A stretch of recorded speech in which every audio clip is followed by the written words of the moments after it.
Hello there, we are back. Welcome along to Transfer Talk. Ole Gunnar Solskjaer has been speaking to the media this morning. We will hear from the Manchester United manager and we'll be live in Lisbon for the very latest on Bruno Fernandes. Remember, you can tweet the show, get involved at Sky Sports News, use that hashtag Transfer Talk, and there's plenty of other ways to get involved as well.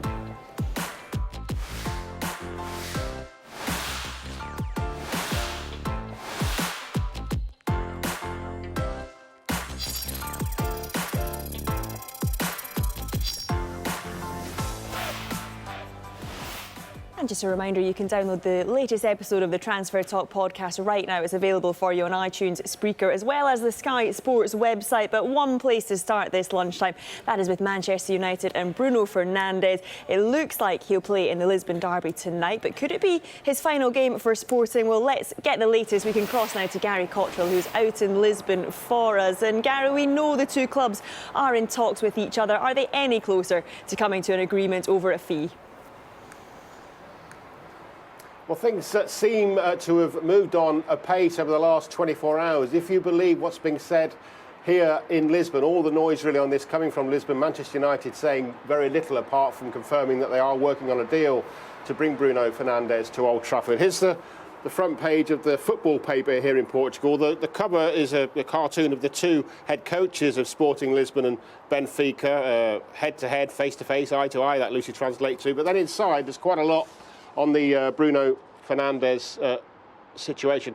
That headline, Derby Risco, is a reference to the derby might be at risk. Well, I understand that headline is a little bit misleading because there was some suggestion that Manchester United was so close to finalising this deal on the basis that he didn't play in tonight's derby. They didn't want him to play, obviously to risk an injury, but the sporting director of Sporting Lisbon has ruled that out. He says, yes, we're happy with the deal that's now been brokered, but he will play tonight so he can say goodbye to the fans. So what is the deal that they're talking about here? Well, it is the £60 million that Sporting Lisbon were holding out for, but I understand it'll be £47 million up front, and then £43 million up front, and then £17 million of add-ons, obviously based on how Bruno Fernandes performs in his move to Manchester United. And that would make him the second most expensive player ever to leave Portuguese football to go to another club. The most expensive was in the summer when João Felix went to Atletico Madrid. So that's where the match tonight will be played, bathed in sun at the moment, another 9 hours before kick-off, so it'll be very dark and very loud for that derby game. I understand that, as I say, Bruno Fernandes will play, he will say goodbye, he is the captain, and then he could well be flying out of Lisbon to the northwest soon after that. There's even a suggestion that he could be in the northwest in time to be at Anfield for the game against Manchester United in the stands, having already become, or just about to become, a Manchester United player. There is one very small sticking point, and it's not unsurmountable at all, but I understand that the player was holding out for his lucky number 8 shirt. The shirt is always worn. Traditionally, he likes to wear it, but of course that belongs to Juan Mata at the moment in the Manchester United squad, so perhaps a little bit of a chat in the dressing room for the rest of this season, and they could swap round in the summer. There is a compromise though, perhaps, because the number 18 shirt, well, that belongs to Ashley Young, and he looks like he's on his way out of the club, doesn't he? So I don't think the shirt's going to make much difference. I do think that he won't be wearing green much more after tonight. He'll be soon wearing red. Gary, thank you very much indeed. Really interesting there, Gary, talking about how most of the noise on this one coming from the Portugal side of things. Let's hear from the Manchester United manager, Ole Gunnar Solskjaer now, and he wasn't saying too much in his news conference about the player today. I can't tell you about any players that play for other teams, no. We're focusing on this game at the moment. That's my only concern. Yeah, we've spoken a lot about Bruno Fernandes on this show. A lot of people getting in touch on Twitter, just wanting this one to go through, just wanting to hear something from Manchester United about it. Quite interesting that it is all seems to be coming from the Portugal side of things. Solskjaer, I mean, is he being respectful just by not talking about it? Like he said there, I'm not going to talk about a player from another team. He's being cautious. He doesn't want to get his fingers burned in case this deal doesn't go through. And, you know, we know United were linked with various players in the summer, Paulo Dybala, for example, and that deal didn't go through. And United are very conscious of their reputation at all times. and they don't want to be seen as a club that can't get deals done. But this is the deal I think they probably need to get done. United's midfielders, no midfielder has contributed more than 3 assists in the Premier League this season. That's what they hope Fernandes will bring, because they are struggling to break teams down in the Premier League. What's fascinating as well, that Gary mentioned he's playing. He's going to play when there is potentially a £60 million move on the table and a huge opportunity to join one of the best clubs in world football in Manchester United. And if he gets injured, what happens then? So it's a huge gamble by Sporting at the moment. And that's potentially why Ollie doesn't want to get drawn into the dialogue about talking about a player that potentially there's still things that could chop and change. Yeah, so that is a potential incoming at United. Stand by, United fans. Solskjaer, he has also been speaking today about Ashley Young's impending move to Inter Milan. This is what he had to say a little earlier.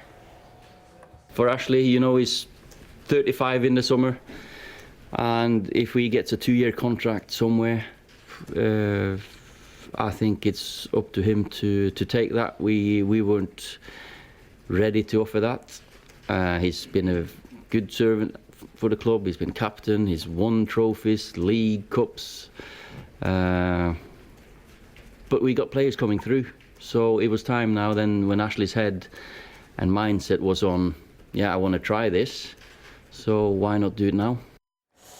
Yeah, so Solskjaer basically saying that they couldn't offer him a longer contract extension, talking about the younger players that are coming through, but he also listed all the things that Ashley Young's done at the club, all the trophies. Do you think he perhaps should have been rewarded for that, or is this actually just the best thing for everyone, for the club, for the player? He wants to go and play a little bit more.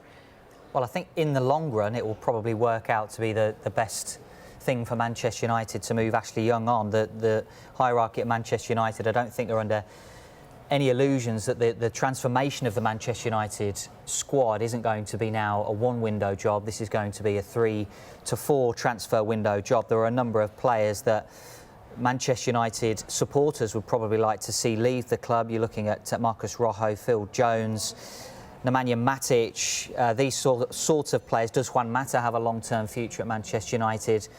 Those are the sort of players that will probably end up leaving Manchester United in order to rejuvenate the squad. And United have shown with their transfer business last summer that they want to go in a different direction.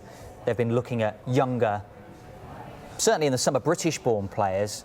Bruno Fernandes fits that younger profile, but brings with him all the goals, all the assists, the creativity that they've been lacking in midfield.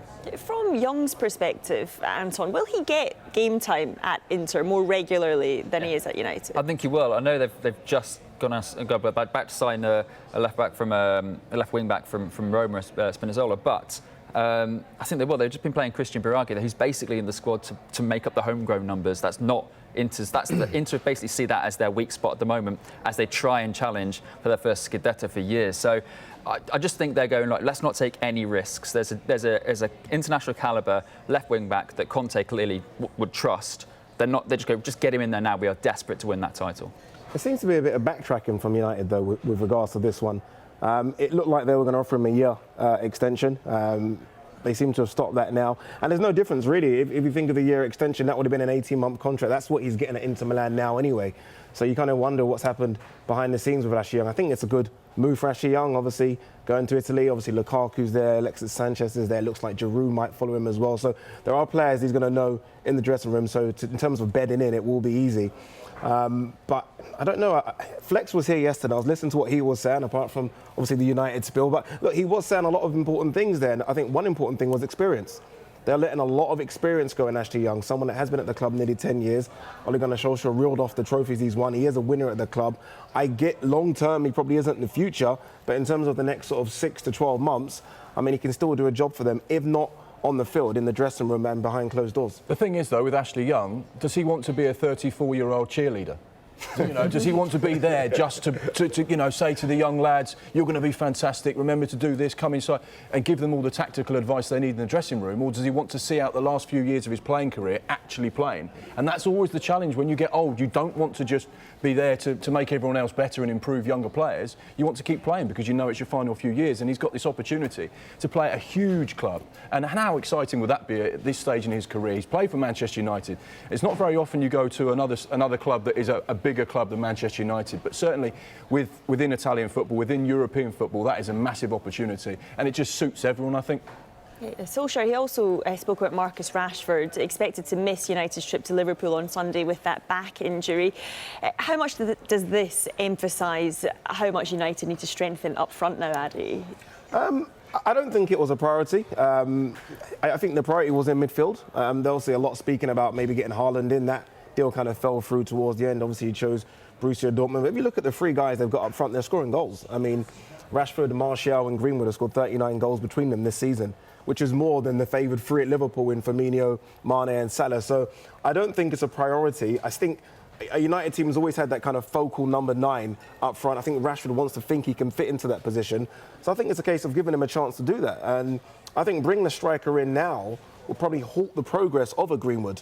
I think what they needed was goals from the midfield, and I think Fernandes coming in probably adds that. So I don't think it's a priority. It will be good if they can get one, but I think for now it's midfield where they need to kind of strengthen. They obviously looks like they're doing that. Yeah, indeed. Right, Mark, let's check in with the state of play now. What have you got for us?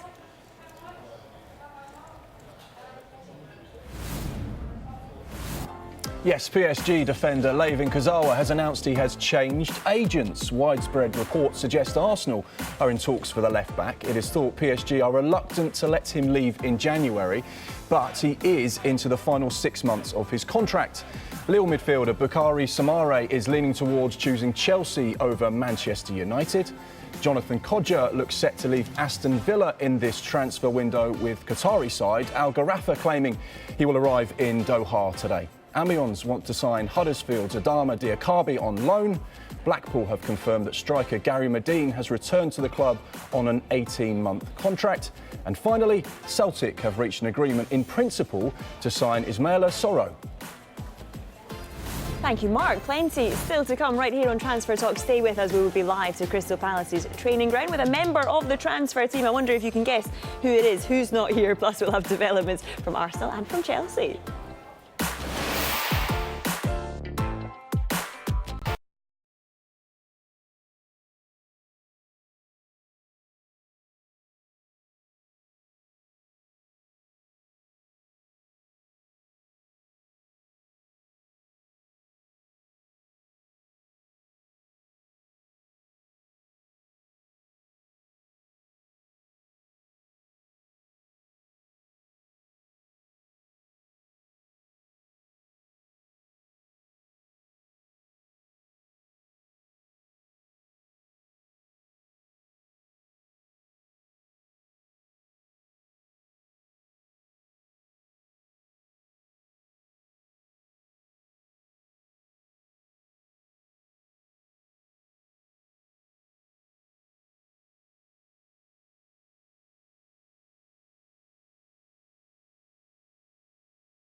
Welcome back. This is Transfer Talk, and let's catch up with another member of the transfer team now. Michael Bridge is live for us at Crystal Palace this afternoon. And Michael, you're going to be speaking to Roy Hodgson a little later. Can we expect some news on some incomings?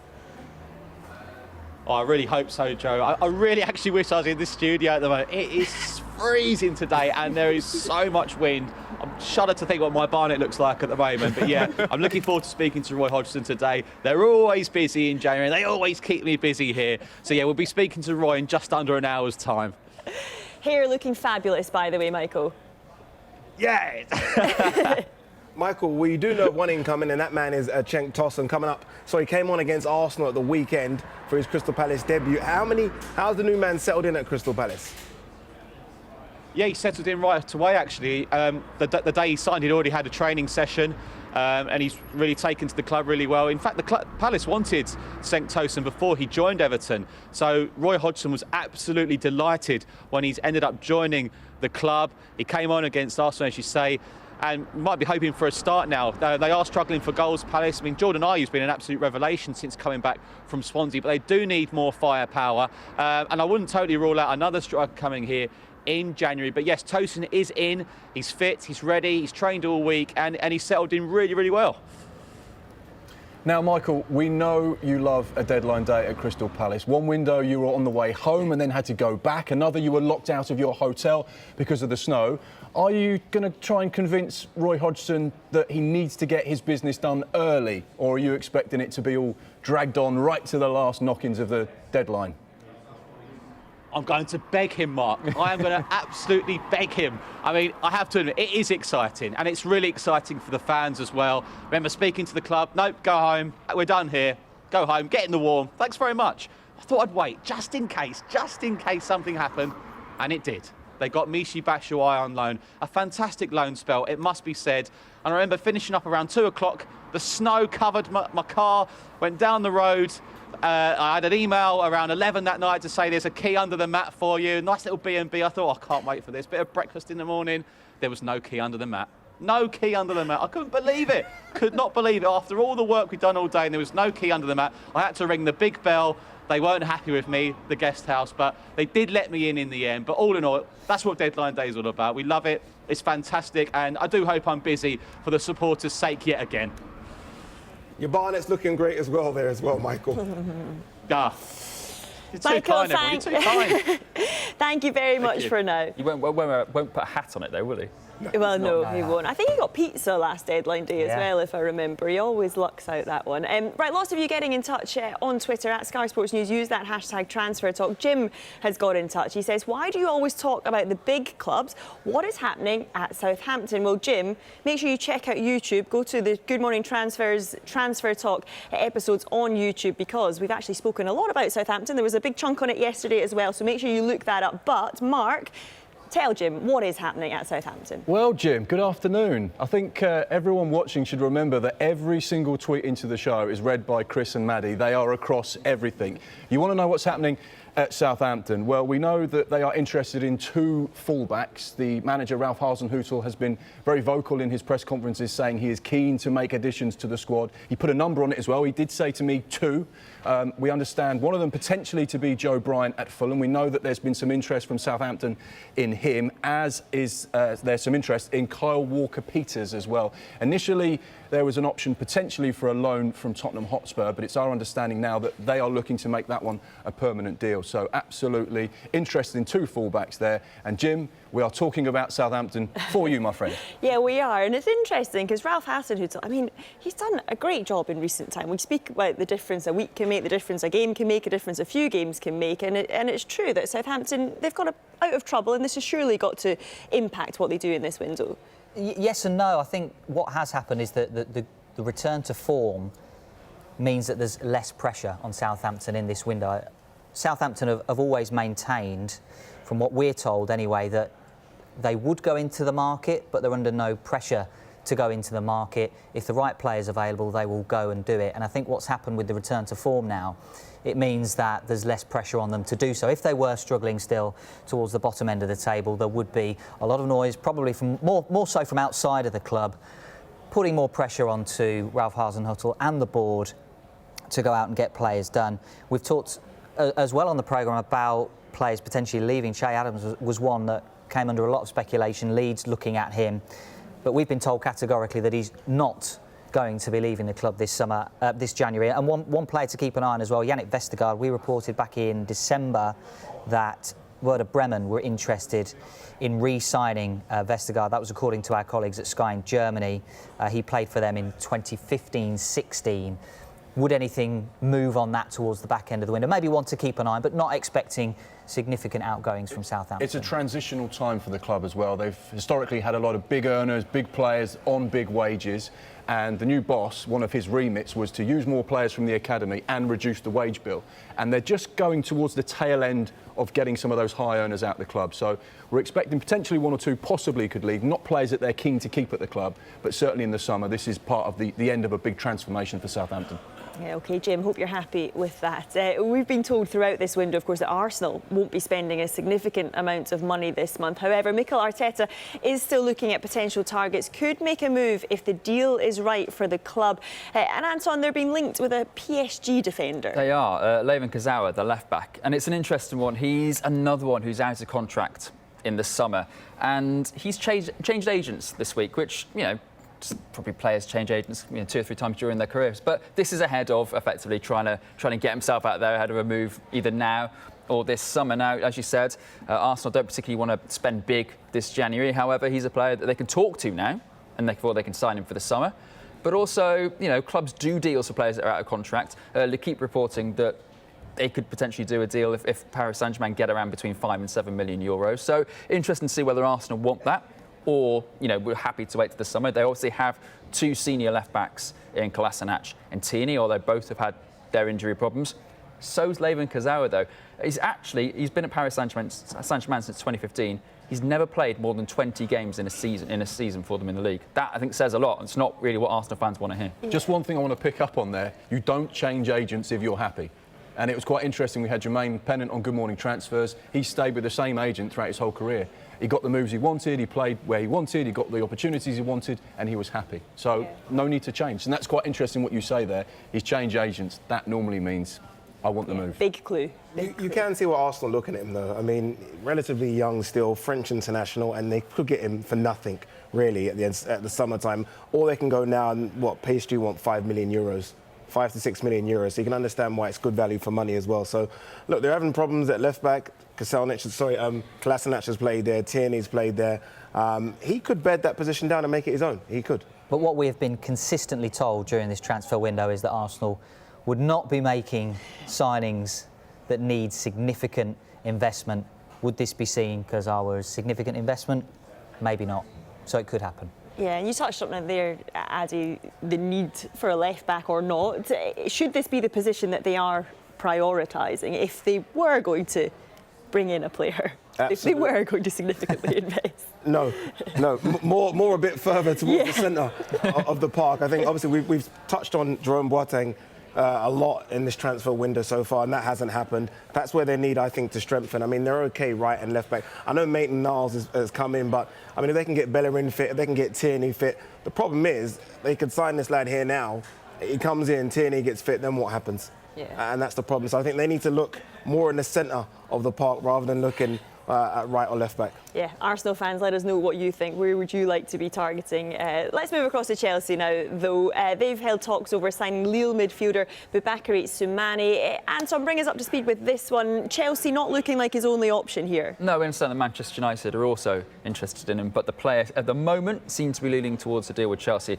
Soumane is a fascinating one because Lille have got a good crop of young players, but he's the one they look like they're going to cash in on. Now, a couple of clubs made inquiries for him in the summer. I know Wolves are one of the clubs who made an inquiry about him in the summer. And the price that was quoted was £36 million. If you want to buy him, you can buy him in the summer for £36 million.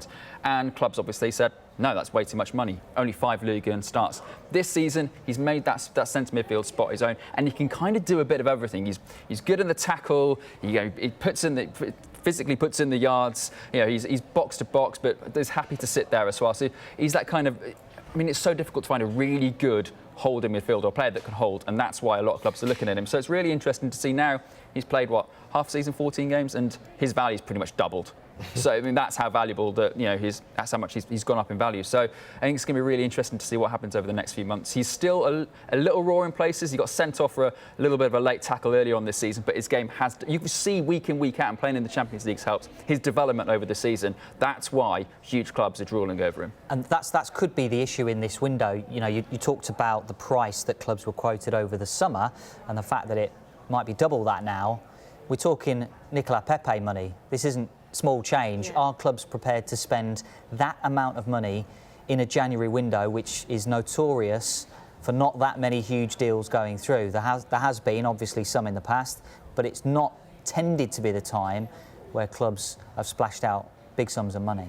Yes. So Soumania, potential incoming. What about Olivier Giroud? Inter Milan confident that they can get this one done. But Addy, is this the right decision for Chelsea to let him go? He's not getting playing time at Chelsea, so I guess so. They've got Batshuayi there as cover, if anything.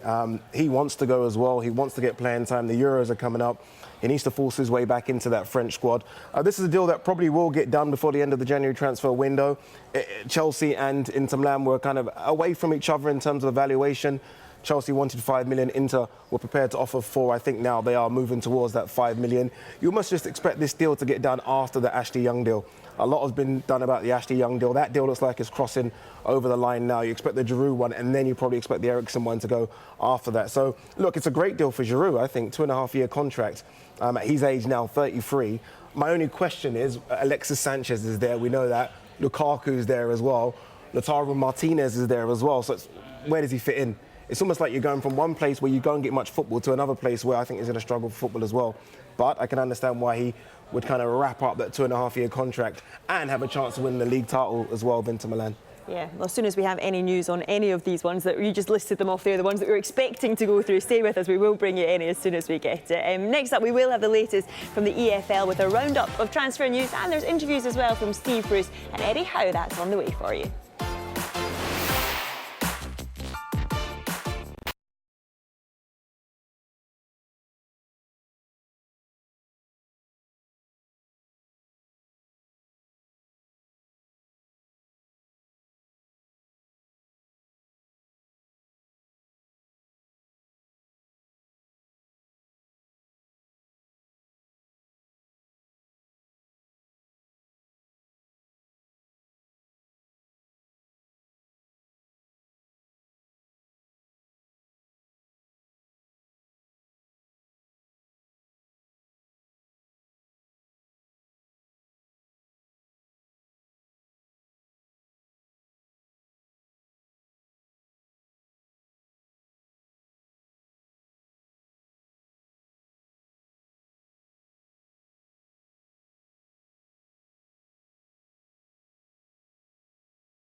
Yeah, welcome back to Transfer Talk. It is that time of the day. It is time for Stay or Go. We are going to focus on the Championship this afternoon. A player who's been consistently linked with a move away from Hull in Jarrod Bowen. Hull have confirmed they have had interest in permanent and loan deals for the player in this window, but are reluctant to let him go. Of course, their own playoff aspirations. So the question is, should he stay? Should he go? Time to vote. What do you think? Oh, we've got a bit of a divide in the table here. A couple of stays, a couple of goes. Anton, we'll start with you. Why should he stay?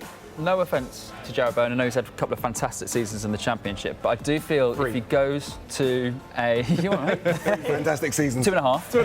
2.5. If he goes to a Premier League club, I'm not sure he's guaranteed to start.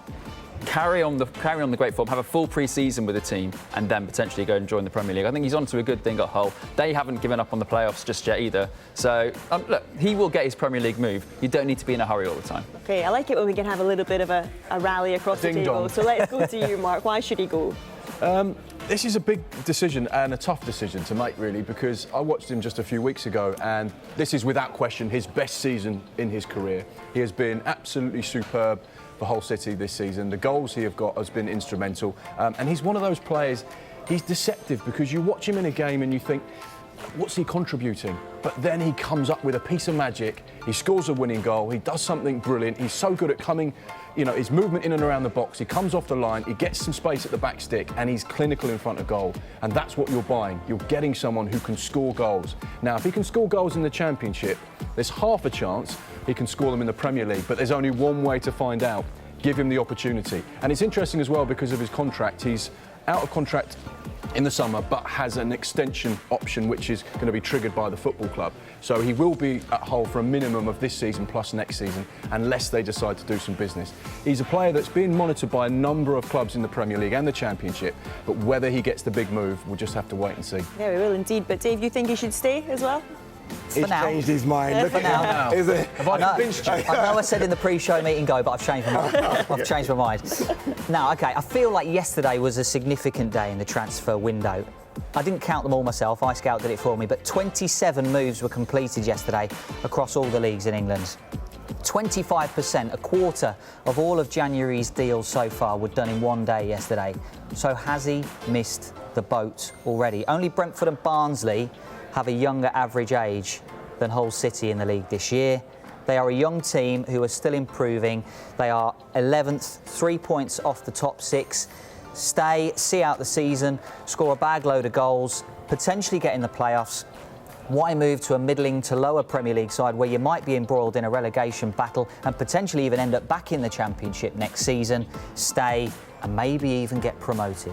Dave's stats just made me swoon. Yeah, that's And you're a stat man, Anton. We like that. But Addy, have you been convinced by the stats? Absolutely not. It's simple. You strike while the iron is hot. It's a phrase we all know very well. The fact is, this guy is on fire at the moment, and there are a number of Premier League teams right now that are desperate for strikers.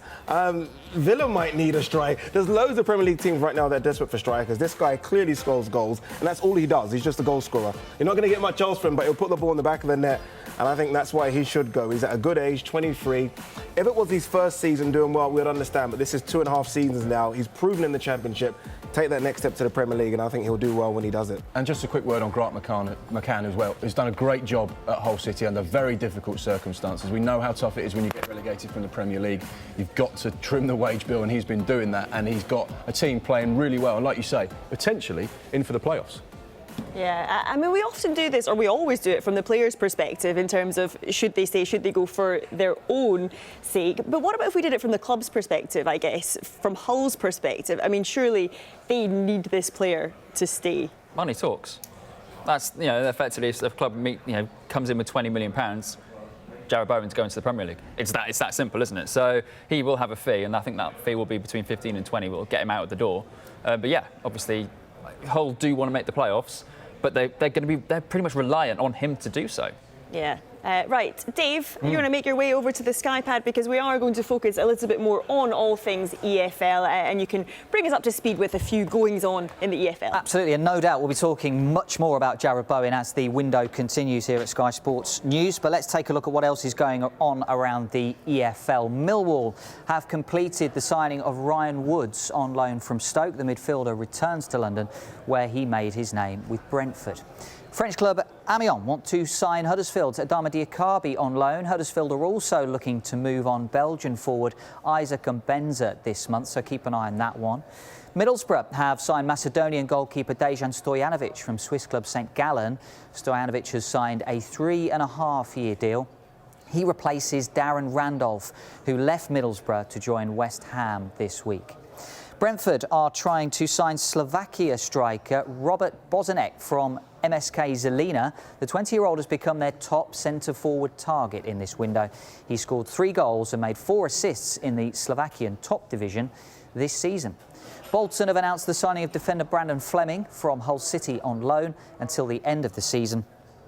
And Blackpool have confirmed that striker Gary Medine has returned to the club on an 18-month contract. He arrives on a free transfer, having most recently played for Cardiff City. Plenty going on. Yeah, there is indeed, Dave. Thank you for that. We're going to stick with the EFL for now. The live Friday night football is Fulham against Middlesbrough. It's live on Sky Sports Football from 7 o'clock tonight. So let's focus on those two teams for a moment. Mark, let's start with Fulham. Just bring us up to speed. What is the latest on their transfer activity? Yeah, well, they're having a great season, aren't they? Currently 4th at the moment. Scott Parker's doing a superb job there, particularly once again, like we touched upon there, sides that come down from the Premier League to keep the players, which they managed to do, and then they made some really shrewd acquisitions over the course of the summer. Players with Premier League experience and played exceptionally well in the Championship, the likes of Bobby Reid, Anthony Knockaert, Harry Arter from Bournemouth. So they've made some big signings, and Mitrovic's new contract was key. He has been key. 18 goals in 26 this season is superb. But we do know they're actively looking to recruit in this January, but most importantly, keep hold of everyone. And one of the players that they signed in the summer could well be very important for Fulham towards the end of the season. Michael Hector was signed after the transfer window closed in the summer, so couldn't play for Fulham until January. I watched him on his debut, had a good game. There was a slight error around the goal that was conceded by Fulham in the FA Cup, but he is fantastic in the air and will also help them out when they play football on the ground as well, particularly as Fulham are switching from 4 at the back to 3 at the back, and he will provide extra cover in there. Fulham have also brought in Terence Congolo on loan from Huddersfield. Jordan Archer has come in on a free transfer. He'll provide cover in the goalkeeping positions. And plus a big one, and you know this player well, Ivan Cavallero, coming from Wolves now on a permanent deal. He's someone that provides versatility, particularly with this Mitrovic injury. He could play predominantly out wide, but can also cover through the middle as well. I think it's interesting. I think Mark said, Fulham having a good season, but I think they thought they'd be up right at the top of the league, and they're not. They're 4th. And I think that Cavallero magic could just could literally. It's one of them points. I remember the game against Huddersfield earlier this season when it wasn't a great game, but he scored a fantastic goal, and that's what they might need during a long season, players like that to get them through. And Bobby Reid is another one I think could have a strong second half of the season. The real worry for Fulham then is this injury to Alexander Mitrovic at the moment. 26 goals this season. He limped off in Fulham's 1-0 win at Hull on Saturday. Other options, Abubakar Kamara can deputise. He's played a significant part for Scott Parker this season. You think back, people at home might remember this time last year, he was banned from the training ground by the club. So it is some turnaround for him to reignite his career over the summer and play a role in the Championship for Scott Parker. Josh Onoma has filled in up front in the past in his career. He could help them out in that position. And another player that Fulham have really high hopes for is a young man called Jay Stansfield. Remember the name. He's 17 years of age. Yeah, they brought him in over the summer from Exeter, who nurtured him during his early years. So shout out to Exeter as well. Scored a load of goals in the Under-18 League. He came on in the FA Cup game, was given a fantastic reception by the home fans. He is one to keep an eye on. Maybe with Mitrovic's injury, it might give him a look into the Championship first team, although obviously the rewards on offer in the Championship with promotion might mean that Scott Parker might hold him back a little bit, but he certainly wants to keep an eye on. Yeah, I just wanted to give my mum a little shout out here because I live in Fulham, so I've been to see Fulham play a few times in the Championship. Took my mum and dad to a Fulham match when they came down because I thought it's a nice friendly ground to take my mum along to see a football match, and she picked out Alexander Mitrovic as her favourite player on the day. Come on the show, Joe's mum. Loved what he did in the box, so I know that she knows how key he might be towards the end of the season. But yeah, I just had to give my mum a little shout out there for her scouting ability. Mark, let's talk about Middlesbrough, down at 16th at the moment. A bit of work to do before the end of January, do you think? Definitely Joe's mum needs a department on this show, Joe's mum's scouting reports. So back to Middlesbrough. First of all, what an incredible last few games they have had. What a turnaround, because it's been a really sticky season for them. And it looked at one stage like Jonathan Woodgate was under huge pressure. But he remained calm, he got things focused. I watched the game at the Liberty when they were beaten 3-1 by Swansea, and it wasn't a performance that the players weren't playing for the manager. It wasn't a performance of a side that were in relegation trouble. They were absolutely brilliant. Despite being on the wrong end of the result, I was really impressed, and Jonathan Woodgate came out and spoke to me post-match, and he was bullish and he was punchy, and that was the start of the run. They then won their next 4 games in the Championship. In terms of transfers, obviously they're desperate for a centre-back. Daniel Ayala has been injured, so the gaffer has been putting midfielders at the back. He's been chopping and changing and just patching up a defence. So they are in desperate need of a centre-back. They brought in a goalkeeper, Dejan Stojanovic, I should say, a 6'5" stopper who is obviously going to bring a bit of experience, having lost Randolph to West Ham, and they are desperately hoping to keep hold of their strikers as well. There's a lot of interest in Britt Assombalonga. He is going to be staying, as we understand it at the moment. However, money talks in the January transfer window, and they're going to need a player of his quality to keep them moving up the table. They've brought in Lucas Nemetra, haven't they, on loan as well, who looks bright, who looks, he went to Wolfsburg and didn't really get a chance, so he's got a point to prove as well. And I think, if he gets 8-9 goals before the end of the season, that will just push Borough even further up the table. Should be a good game tonight. It should be indeed. Live Sky Sports Football, 7 o'clock tonight. Just a reminder, you can download the latest Transfer Talk podcast right now. It's available for you on iTunes, Spreaker, as well as the Sky Sports website. Lots of you getting in touch today using that hashtag Transfer Talk. Connor and Gareth, they want to know what's happening at Aston Villa. Well, Connor, Gareth, stand by, because all the developments are coming for you next.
Welcome back to Transfer Talk. Now let's take a look about what's going on around the Scottish Premiership. And Flavio's asked us, he's got in touch with the hashtag Transfer Talk. Any news on Celtic? Well, Flavio, my friend, yes, there is. Celtic have agreed a fee of around £2 million with Nigel Huda for the signing of Ivorian midfielder Ismaila Soro. The 21-year-old is set to sign a 4.5-year contract, but he will require a work permit to move to Glasgow. Moving on to Rangers, and their boss Steven Gerrard admits he doesn't expect the club to make any major signings this month. Both Greg Doherty and Jamie Murphy, though, could leave on loan. Hearts, well, they want to sign a striker this month, and head coach Daniel Stendel insists they're very close to a signing. Stendel has also laughed off suggestions Arif Hickey is wanted by AC Milan, stating he needs his best players to stay. And Kilmarnock, well, their manager Alex Dyer says the club wants 2 signings this month. Like Hearts, an attacker is their main priority. Anton, thank you. Flavio getting in touch there, and we've had lots of you getting in touch asking what's going on with various clubs. Gareth has said anything on Aston Villa today, and Connor Marshall as well. What is going on with Villa's striker situation? And Dave, we've actually just got an update from Aston Villa just into us here on Transfer Talk. Yes, there's a lot going on, isn't there? I think it was yesterday we were saying a lot can change in a day, and it seems to be going that way, doesn't it? Let's start with the deal that we know about, Mbwana Samatta. He is due to undergo a medical in Birmingham this weekend. Villa need to process the paperwork. He'll need a work permit before the signing is officially confirmed. Now, that isn't expected to be a big problem. A fee of around £8.5 million was agreed with Genk late yesterday. So that looks like it's getting closer. We told you yesterday it's getting closer. Now, at the start of the window, we said Villa wanted a striker. Wesley gets injured. They were looking at a striker and a wide forward, potentially. Now, Samatta has been playing a little bit wider for Genk. He can also play up front, so would cover off that necessity from Aston Villa's point of view. The next thing that Dean Smith has spoken about is Premier League experience over the last couple of weeks during this transfer window, looking for someone with Premier League experience to lead the line. Have they found that? Well, we can tell you that Aston Villa are interested in signing the Leicester City striker Islam Slimani. He is currently on loan at Monaco, and this one is slightly more complicated from Villa's point of view because he's currently on that season-long loan with Monaco. It would need an agreement with them, and then it would also need an agreement with Leicester City for this new loan deal to Villa to be sanctioned. We're told, though, that those issues are not insurmountable. Leicester would be perhaps open to organising something for this. Slimani scored in Monaco's 3-3 draw with Paris Saint-Germain last weekend. Only made 11 starts in Ligue 1 this season. There's a third forward involved in all this, and that's Jonathan Kodje. He is getting closer to a move to Qatar. Al Gharafa, who are managed by Slavisa Jokanovic, the former Fulham manager, he is close to moving there. Now, the official Al Gharafa Twitter page tweeted last night to say that they were expecting him in Doha for a medical. That transfer, we're told, will only be sanctioned once Aston Villa have a replacement in and ready to go. They wouldn't sanction that unless they had someone coming in. Lots going on. Villa fans, I know, were getting a little bit frustrated with the amount of time things were taking. Things are starting to move. They are. They're rumbling away. And what about Islam Slimani at Aston Villa? A good fit for the player? I mean, they clearly want a target man. And that's the type of striker that Aston Villa want. That's why they signed Wesley. Slimani fits that bill. I mean, his goal scoring record at Sporting previously was absolutely superb, wasn't it? It didn't work at Leicester, and he's pecked down the pecking order at Monaco behind Wissam Ben Yedder as well, which is that's no shame behind that. He's a fantastic player. The move that kind of interests me is Samatta. I was speaking to a data analyst at a club yesterday, and he was. I'm not a massive fan of Samatta. He's 27, so it's not as though you're signing a Wesley who they hope will grow into the Premier League. Villa need an impact now, and this experts seem to think it's going to take a while for him to get used to the Premier League, even though he did well in the Champions League this season. So it's going to be interesting to see what kind of confidence Villa have in him, or whether it's just we need to get a body in now. Yeah, indeed. It's time now to hear from some Premier League managers. We know that Steve Bruce is keen to sign a striker. Transfer team member Keith Downey, he was at his news conference earlier today, and this is what Bruce had to say about holding a meeting with owner Mike Ashley. We hope that we can add to the squad by the end of the month. What I've said from the start is, we've got 1 or 2 targets in mind. If they don't come off, then I'm not just going to jump into the into the window just for the sake of it. They have to try and improve us if we're going to act. There's funds available if we need it, but that's always been the case. You know, I think what he was interested on is who we're looking at and which areas we're looking at to strengthen and what type of player, and he took a genuine interest in all of that. Well, there have been reports of interest in Inter Milan's Valentino Lazaro, but Bruce didn't reveal too much. I think I said it last week too. I think it would be wrong for me to talk about individuals. We have been linked with about 58 players, and he's the latest one. I don't really want to comment on that just yet. Oh, we love it when managers are coy about everything that is going on. We just want to know more. Bruce, not revealing too much though, Anton. What do Newcastle fans need to know about this player though, Lazaro? Lazaro is an interesting one because he moved to Inter in the summer for quite a lot of money, about sort of 18-19 million pounds, and he had a really good season at Hertha Berlin. He's from the Salzburg kind of breeding ground before that. But it was an odd one. We went to Inter, didn't seem like a natural fit, especially in Conte's system. So it's not really a surprise he may well be available, certainly on loan. But it's clearly what Newcastle want. They want a technical player. They want a player that will put in the yards. They want a player that can, is decent at set pieces as well. That's what they get with Lazaro. But they're also linked with Ademola Lookman previously, weren't they? So that's clearly their priority at the moment. Yeah, and sounds positive from Steve Bruce in terms of those meetings with Mike Ashley. And Newcastle fans undoubtedly do want to see players coming in. Where else do you think that Newcastle should be looking in this window? Everywhere. And let's be honest, I'm shocked that we haven't had no tweets from Newcastle fans. That they're in desperate situation right now. The players injured, players out of form. Keith Downey always tells us about players being linked with them. No one's being signed. If you're a Newcastle fan, it must be frustrating right now, but they just need bodies in, regardless of whether or not they're going to be for the future or for now. They need bodies, and I think they'll get bodies in the January transfer window. Yeah, well, that is it for Transfer Talk for today and for the week. Guys, it's been a pleasure. Mark, Ade, Anton, Dave. We've got through lots and lots there on both Transfer Talk and Good Morning Transfers. I'm going to be recording another episode of the podcast this afternoon, so make sure you get online to download that on the website. You get it on iTunes and Spreaker as well. But please do remember, Good Morning Transfers, it will be back. It returns on Monday morning at 9 o'clock. We'll have Chris Boyd joining the transfer team for that one. And Transfer Talk returns on Monday as well. That is from midday with special guest Stephen Presley. We had him on the phone a little earlier this week. It'll be good to have him in person. And Dharma Sheth and Cavi Solokol returns with the Transfer Show. That continues at 7 o'clock tonight. Stay with us. Coming up on Sky Sports News, we will bring you live news conferences with Jurgen Klopp and Pep Guardiola. And we also have the latest from the cricket. We'll see you Monday.